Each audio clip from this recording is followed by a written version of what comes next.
Have you ever just stopped and wondered how all of this works?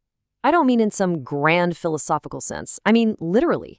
How do millions, even billions of people, all doing their own thing, somehow manage to coordinate everything from your morning coffee to the computer chip in your phone?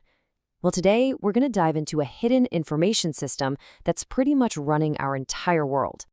All right, so let's start with what feels like a central mystery.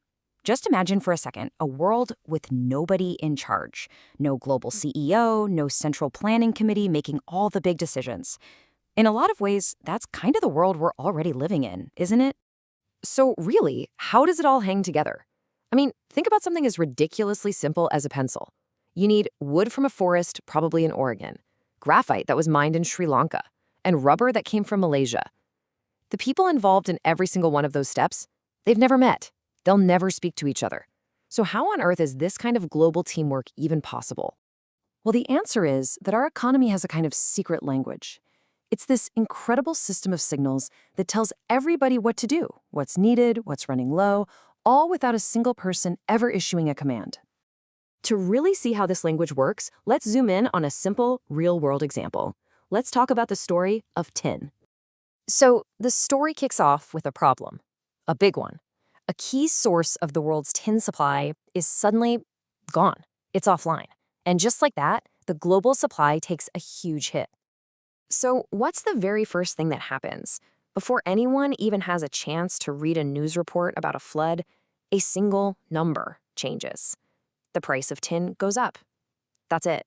That's the entire message. Now, this is where the magic really happens. That one little price change triggers this massive global ripple effect. Without any orders from anyone, manufacturers start looking for substitutes. Engineers start figuring out how to make things with less tin. Recyclers suddenly find it profitable to get to work. Even miners in completely different countries start to ramp up their production. Everybody everywhere gets the exact same memo. We need to conserve tin. But here's the absolutely crucial point. Not one of those people needed to know about that flooded mine.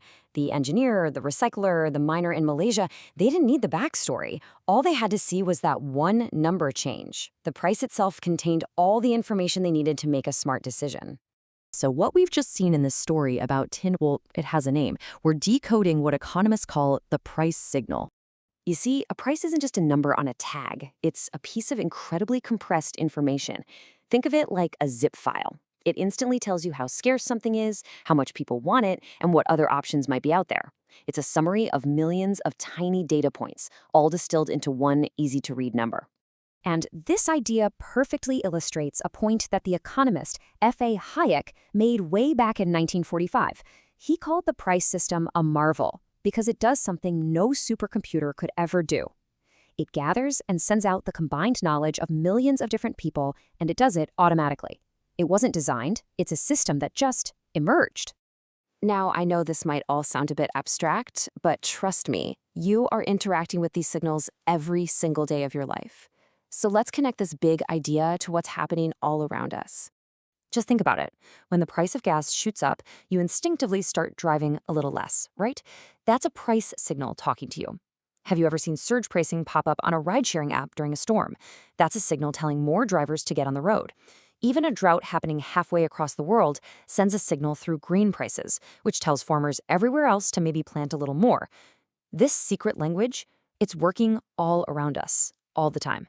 But, and this is a really, really important but, we have to be super clear about what this system isn't. Just because it's an incredibly efficient information network, that does not make it a moral one. And that brings us to this key difference between information and justice. So a price definitely reflects how scarce something is and how much people want it, but it's also massively influenced by who has the money to buy it, purchasing power.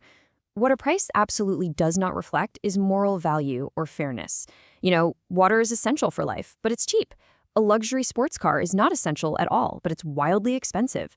The price doesn't tell us which one is more important. It only tells us about its current market conditions. And that's really the key takeaway here. The price system is an unbelievably powerful tool for communicating information and coordinating what people do. But it doesn't make moral judgments. It's a calculator, not a conscience. So let's zoom back out. When you put all these pieces together, What exactly is this unseen coordinator that's so quietly running our world? A really great way to think about it is this. Prices are like the nervous system of the entire global economy. They're the signals flashing across the globe, transmitting information about pain, pleasure, scarcity, and abundance. They allow the entire body of the economy to react and adapt almost instantly. Ultimately, prices solve a massive knowledge problem. They take all the tiny little bits of local knowledge that each of us has, what we want, what we can make, what we're willing to pay, and they combine it all into a single universal signal. They coordinate our world silently without a single person in command. So, there you have it. Prices are one incredible, invisible system shaping our daily lives. Which leaves us with a final question to think about. What other invisible systems are out there quietly coordinating our world right now?